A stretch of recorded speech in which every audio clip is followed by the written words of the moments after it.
My name's Moria Howie. I'm actually the Nutrition and Health Manager at Waitrose, and I've been there for 17 years now.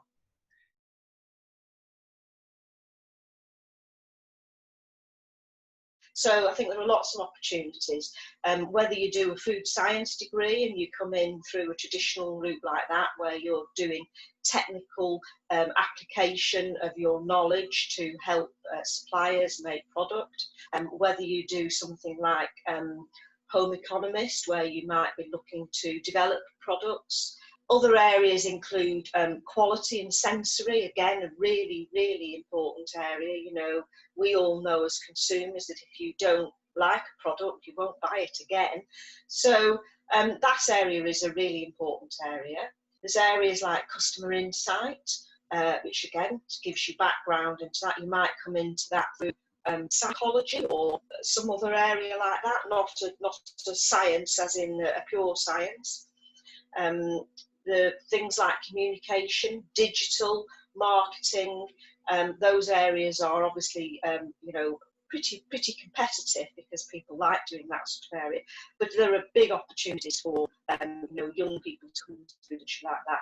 And then of course there is working in factories, which might not in itself sound very glamorous, but actually it's the cutting edge. It's where it all goes on, and they have development people. They'll have people working to scale products up, make sure that you can make it in volume. So again, a really, really exciting area. So there's no shortage of roles in the food industry, I would say.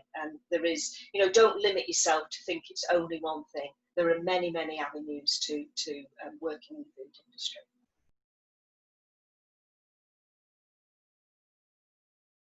Skills such as attention to detail, I think, are really important.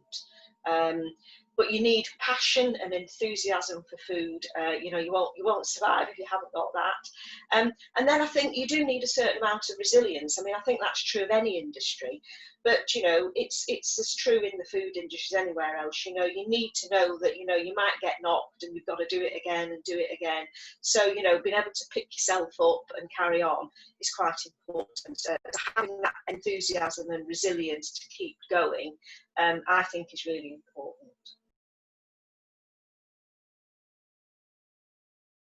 No, you don't have to be a graduate. Many people start as Saturday or holiday staff and realise that they quite like the buzz of the supermarket environment, and then they work through and they'll either stay in that area and work up to become a supervisor or a branch manager at the height of it. But you could also then go on to work, across in head office functions. So we do, that all works for young people. We do have graduate schemes, and we do have industrial placement schemes for students.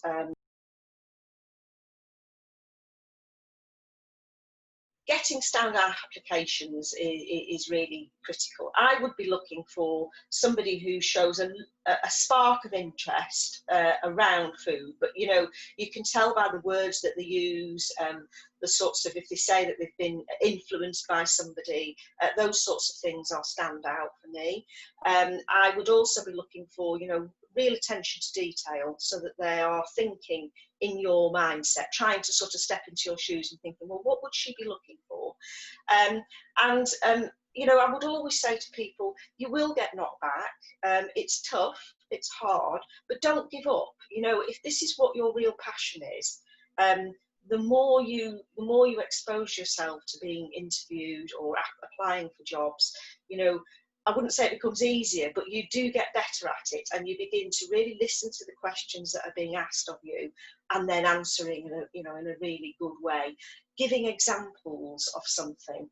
It might not necessarily be related to food; it could be related to something else that you do. You might be a keen canoeist or something, but you could use an example of how you use that. I get up every morning, I train, I do, how you become skilled in something that you're interested in.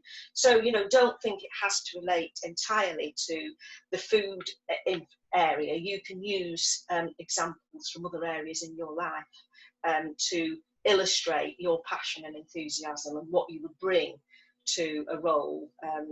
if you were to be successful.